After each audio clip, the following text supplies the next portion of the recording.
आपलं जे जीवन आहे, हा आलं बघा लगेच, हे खासच काम आहे बरं का. आणि म्हणा आज तुम्हाला वाटत असेल बरं का, तुमचं काय असेल माहीत नाही, पण आम्हाला अशी गावं सोड वाटत नाही, तसं राहा वाटतं आहे का नाही बाबा, वाटतं का नाही. काही गावं हौशी, जेवणात आनंद, जेवणात देण्यात आनंद, जेवण घालण्यात पण आनंद. जेवण तुम्हाला माहिती आहे का, आम्हाला आळंदी ते पंढरपूर पायी जाताना मी 96-97 वारी करायचो, त्यावेळेस आम्हाला 100 रुपये ताटावर ठेवल्या जायचं. 100 म्हणजे आताचे 1000 असं वाटायचं, जास्त 10,000 असं 1000-2000 वाटायचं. तर आम्हाला ती जीव घालताना माणूस म्हणायचं, हा बरं आहे का स्वयंपाक, मग आम्ही म्हणायचं काय गोड आहे स्वयंपाक, 100 पुन्हा स्वयंपाक आणि जेवण. मग त्यानं गप मारावं का, त्यानं म्हणायचं तुमच्या बापाच्या घरी मिळतं का असं.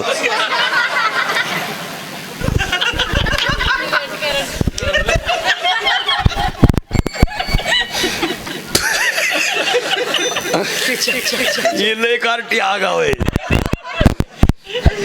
लय ताप आहे. ही काही सोडित नाहीत, मला सुद्धा सोडित नाहीत त्या. अहो त्या बहिणी आहेत, त्या मम्मीला सोडित नाहीत त्या. टाप नाही तिची बोलायची, सगळं दोष बीस काढतात एकदा सगळ्या. आणि काय होतं, पोरी आता होर्जन वाढले. आता आमची दिदी डी करते, डीचं फार्मसीचं करून कीर्तन करते. आता प्लस कीर्तन आहे, संध्याकाळी तिचं कीर्तन आहे आज इंदापूरला. आता मला तर टाप झालाय परत, आता परत एखादी इरिटिका घ्यावा लागेल, या कार्टीला नवरा बघून द्यावा लागेल, वरून पकवाजा द्यायचा नाही पकवाजा दिला तर चांगला उलटा सपोर्ट आहे का नाही. आणि एक आहे संप्रदायातले आता टॉप झाल्यात पोरी असे कमकोत राहा. आपल्या जवळच एखादी पोरगी कीर्तन कर नाही ना, फक्त तुम्ही दुसऱ्याच ऐकत जा. एवढी कथा ऐकली ताई, कथा ताईच होती ना, ताईंची कोणाची होती कथा, महाराजांची होती ना. तर मला वाटतं तुम्ही म्हणजे निदान मुलीचं कीर्तन ऐकल्यावर तरी संकल्पित काम वाटलं पाहिजे का नाही, मुलींना पुढं सपोर्ट करावा, तू कीर्तनकार होय. मुलींना का नको वाटतं. आज मुलगी 50,000 रुपये घेणारी मुलगी कीर्तनात नाही घेणार, 10,000 घेणार आहेत, 20,000 घेणार. टॉप काम आहे, पण मुलगी प्रत्येक क्षेत्रात चालल्यात. आता लोकांना असा भास होतो मुलगी ही धन आहे, सीता ही भूमीचं धन आहे, कृषी धन आहे ते. कृषी धन आहे ते, आणि त्याचा फायदा काय ना, कृषी धन जर ते आहे तर ते मिळालं कुणाला, प्रभू रामाला मिळाले.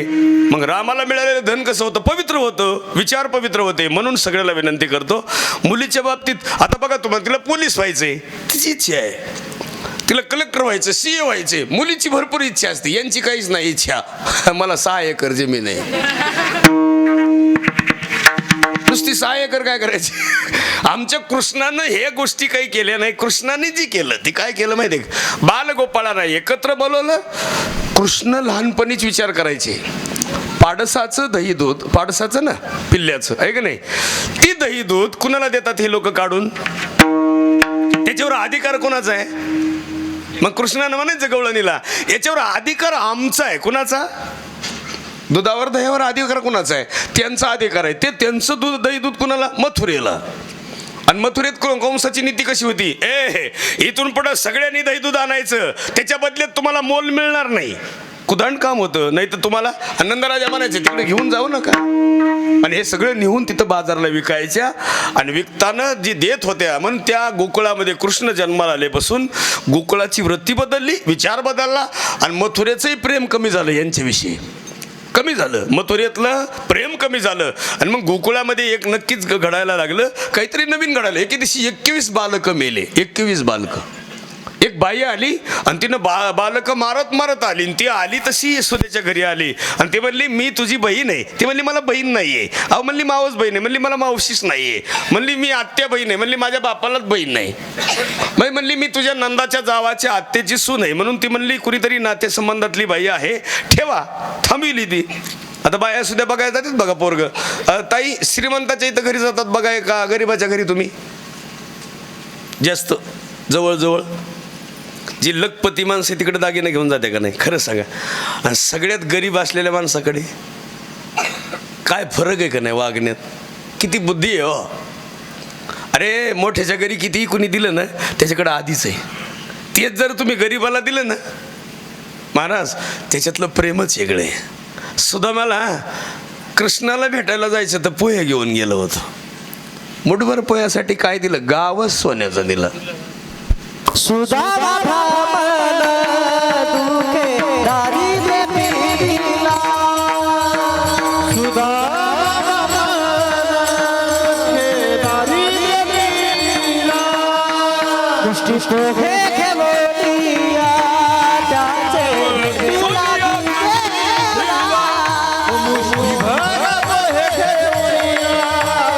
त्याचे भेटीला गेला.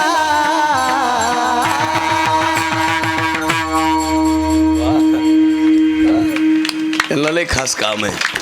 यांना येटन आकडीता बी येते लांबीता बी येते. येटन कळलं का नाही तुम्हाला? येटन कळत आहे?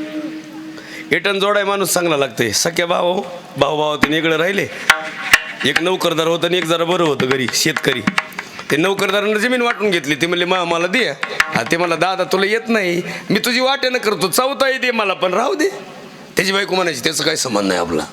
बाया सुद्धा असेच असतात बरं का. हा त्यांचा काय संबंध आहे? आपली शेती आपल्याला घेतली वाटून. ते म्हणलं हे बघ तुला कळत नाही रे, मी तुला येटण लावून देतो. ते म्हणले त्यांचे हात नका लावू इकडं. नाही नाही नाही, त्यांना लय दिवस खाल्लंय, तुमचं तुम्ही करा. आता ती सपोर्ट करायची बायको. ते म्हणलं दादा माझं ऐक, तुला नाही रे येटण जोडताच येत नाही येटण. येटण जोडायला शेतकरी लागतंय. ते म्हणलं ती म्हणायली राहू दे आता नको येऊ आग लागन, मी जोडतो. नवरा बायको गेले, बैलगाडी नेली, आऊत काढलं, झुपलं आऊत. आणि येटण लावायला नियम असतोय, मध्ये आडा टाकावा लागतं या. आहे की नाही? दगड ठेवायचा, उभा राहायचं म्हणलं तरी आडा. हे ना आडाच नाही टाकला आणि काय कधी गेलेलंच नाही.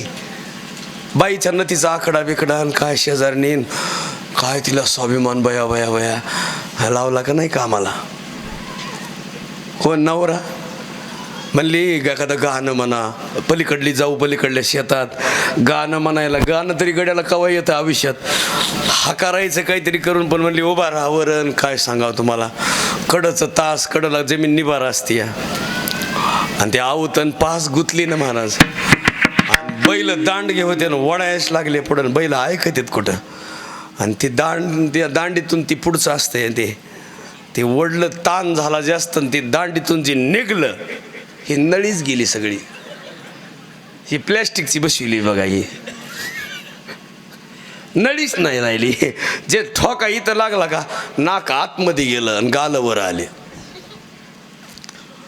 तेव्हापासून ते शेतात बी गेलं नाही पुन्हा. ते बी म्हणायचं मी नाक दुसरं बसविणारच नाही, तुझ्यामुळं असाच ठेवतो आता. लोक बी तुला म्हणले पाहिजे बघ ना कसा बिगर नाकाचा नवरा केला हिनं. अरे काही गरज आहे का? आपण इतकी वृत्ती सोजवळ म्हणून महिला मंडळ जावाला बोलावा का नाही बोलावं?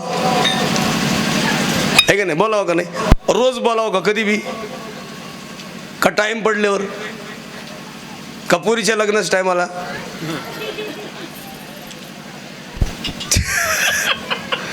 काही तर भामटे आहे तो. तुमचं काय याला सांगायचं? आमचीच भामटी आहे.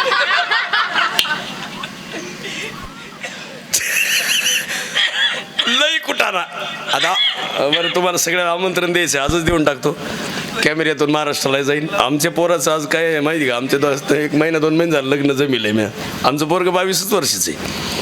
आता मेडिकल चालू होते म्हणलं एक नर्स आहे कार्टी जमिलं लग्न. तिची तब्येत जरा बरी आहे भैयापेक्षा आमची. थोडी बरी आहे बुवा, चांगली आहे. बरी तब्येत बरी असल्यामुळं ही कार्टी मध्ये कॅमेरा चालू आहे. असू दे ना चालू.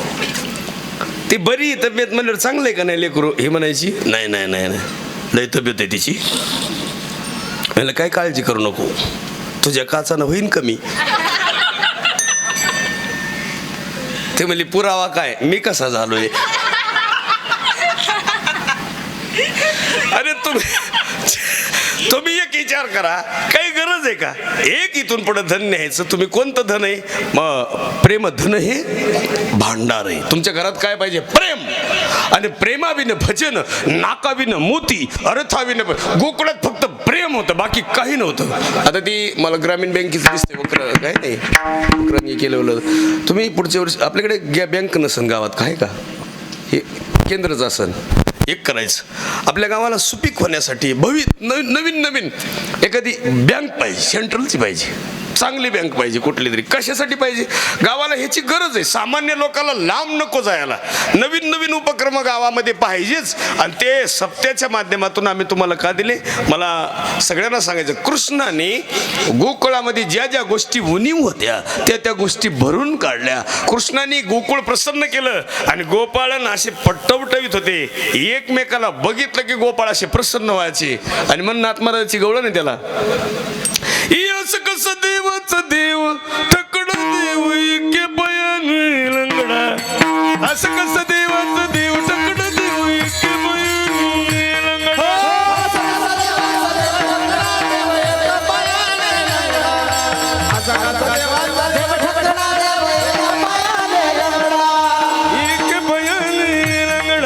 एके बयाने लंगडा.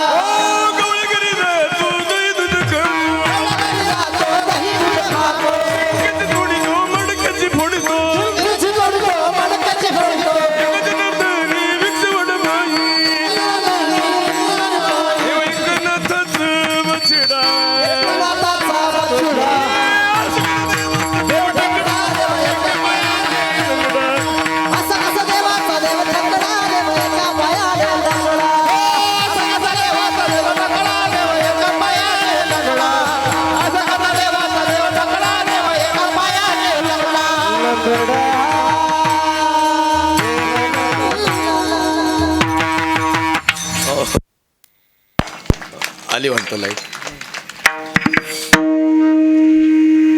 त्या सगळ्यातलं महत्वाचं काय? कसा होता देव? गवळ करी जातो दही दूध खातो करी दह्या दुधाच रबड एका जनार्दनी भिक्षा वड माई देव एकनाथाच बचडा. असा देव होता. आणि मग सगळे गोपाळ एकत्र यायचे आणि गोपाळानं कृष्णाला बघितलं की प्रसन्न व्हायचं. कृष्णा, तुझ्यामुळं आम्हाला खायला मिळते रे, नाही तर कोण देतं आम्हाला? आणि खरं तर त्याच कृष्णामुळं आपल्यालाही काला खायला मिळतो. तुझी ये संगती संगती तुझी ये संगती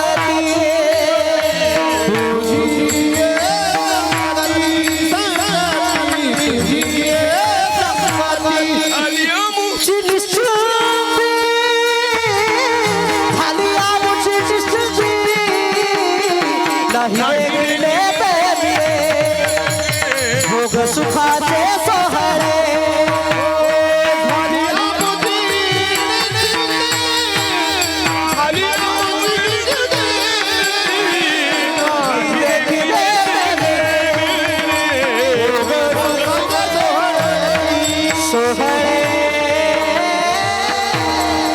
घरी ताकाचे सरोवर, येथे नवनीताचे पूर आहे. तुमच्याकडं नवनीताचं पूर आहे, आमच्याकडे फक्त काय ताक आहे. मी खोटं बोलत नाही. आमची आजी सांगा ना, आजी पहिल्या सगळ्या सासा सुनाला काय खायला द्यायच्या? शिळ्या भाकरी. आणि त्याच्यात काय असायचं? ताक असायचं. माय ताक असायचं. हा आता कीर्तन करायला बघा, हा असं करत ते असतंय असं. तो नसं ना साळकर नाही का?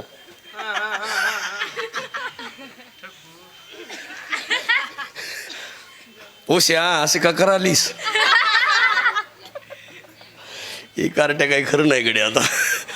आणि म्हणून हे सगळ्याला विनंती करतो. ती पद्धत असते बोलण्याची. मला म्हणायचं काय माहिती आहे, घरी ताकाचे सरोवर येथे निवनिताचे. आता तुम्ही एवढे जणीत बघा, एवढे जणीत बघा महिला मंडळ, मी खोटं बोलत नाही. यांच्या कुणाच्याच खिशेत काजू नाहीत. पण गाय छाप आहेच आहे ना, आहे का नाही? हो, काजू खायला काय झालं? काजू नाही हो, बदाम नाही. आता तुम्ही एवढ्या जणीत गाव ठेकायचं तूप कोणाकडे? किलोभर बोटवर करा बरं. किलो गाव ठेकायचं एक माय आहे, बाकीचे टेम्पोत भरा. गोकुळाला न्या. अहो पाहिजेच शरीराला उत्तम.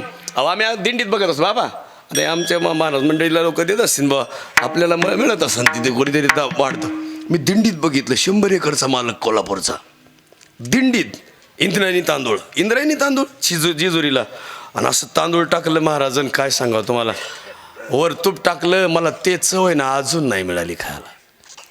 किती खास काम आहे हे पाहिजे का नको? आपण शुद्ध का खात नाहीत? 100 वर्ष ह्याला जर जगला तर हे सुंदर जग बघायला मिळेल ना.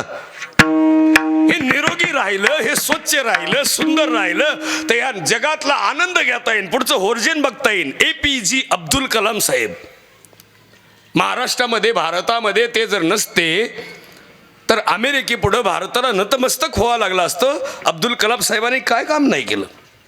ते राष्ट्रपती होते, ते नासा त्यांना आणलं, ते शास्त्रज्ञ झाले. हे कशामुळं झाले? APJ अब्दुल कलाम साहेब त्याच्यामुळं झाले ते. रमाई नावाची स्त्री आहे, आंबेडकरांच्या पत्नी आहेत. 2012चा चित्रपट असं सांगतोय, त्या चित्रपटात मी ऐकलेलं आहे. आंबेडकर जयंतीला माझं कीर्तन होतं. रमाईने त्यांना म्हणावं, झालं शिक्षण पूर्ण? हो झालं पूर्ण. आंबेडकरजींनी विचारलं, तुमचं काय मत आहे? इच्छा काय शेवटची? इच्छा पूर्ण कराल? काय इच्छा आहे सांगू? पूर्ण कराल? हो, मला एकदा पांडुरंगाचं दर्शन घ्यायचं. ते म्हणले, असं करा, वय नाही, परिस्थिती नाही, त्याच्यापेक्षा पांडुरंगाचं दर्शन घ्यायला जाण्यापेक्षा तुमचं जीवनच पांडुरंग करा. त्यांचं जीवन पांडुरंगमय झालं. याचा अर्थ असा आहे, कुठल्या धर्मात कुठल्या गोष्टी नसतात. धर्म एक, जात एक, पंथ एक, मानवता हाच खरा धर्म आणि खरा तो एकच धर्म. आपण सगळ्यांनी प्रसन्न राहिलं पाहिजे.